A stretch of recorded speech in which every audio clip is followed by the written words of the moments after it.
మాది అచ్చంపేట షాయినగర్ కాలనీ. మేము 11 తారీఖు రోజు మక్కలు జోకాం. ఆ రోజు నుంచి బస్తాలు ఎత్తామని వేరే మార్కెట్లో సీసీ వాళ్ళకి గవర్నమెంట్ వాళ్ళతో ఎత్తామని కూడా తిరిగాం. ఎత్తాం బండ్లు పెడతలేమని చెప్పేసి వాళ్ళు ఎత్తలేదు ఈరోజు వరకు కూడా.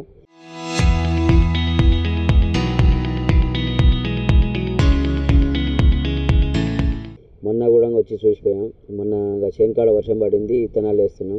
నేను రాలేదు, పిల్లలు వచ్చినారు. మధ్యాహ్నం వరకు బస్తాల మీదే పండుకొని మధ్యాహ్నం దగ్గర లంచ్ టైంలో ఆకలి అవుతుంది డాడీ అంటే సరే ఇంటికి రండి అని చెప్పాము. వాళ్ళు ఇంటికి వచ్చారు. ఇంకా మధ్యాహ్నం నుండి మేము మళ్ళీ రాలేదు. నిన్న మధ్యాహ్నం అప్పుడు మేము వచ్చి చూసాము.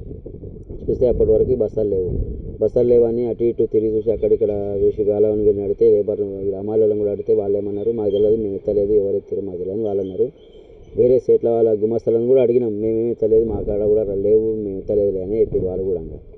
ఇంకా ఎవరు ఎత్తారు అనేది మనకు కన్ఫర్మ్ లేక పిఎస్కి వెళ్ళి కంప్లైంట్ ఇచ్చినాం. కంప్లైంట్ ఇస్తే కంప్లైంట్లో వాళ్ళు ఉదయం రేపు విచారణ చేసి ఏదన్నా చేద్దాంలే అని అన్నారు వాళ్ళు. కానీ దానికి ఇప్పుడు ఒకటి కాదు సార్, అసలు 107 బస్తాలు. నేను అసలు కష్టపడి పండించిన పంట అది, ఎన్ని రోజులు కష్టపడాలి ఎంత అది. కానీ చెప్పాలంటే ఒకసారి మస్తు బాగా అనిపిస్తుంది.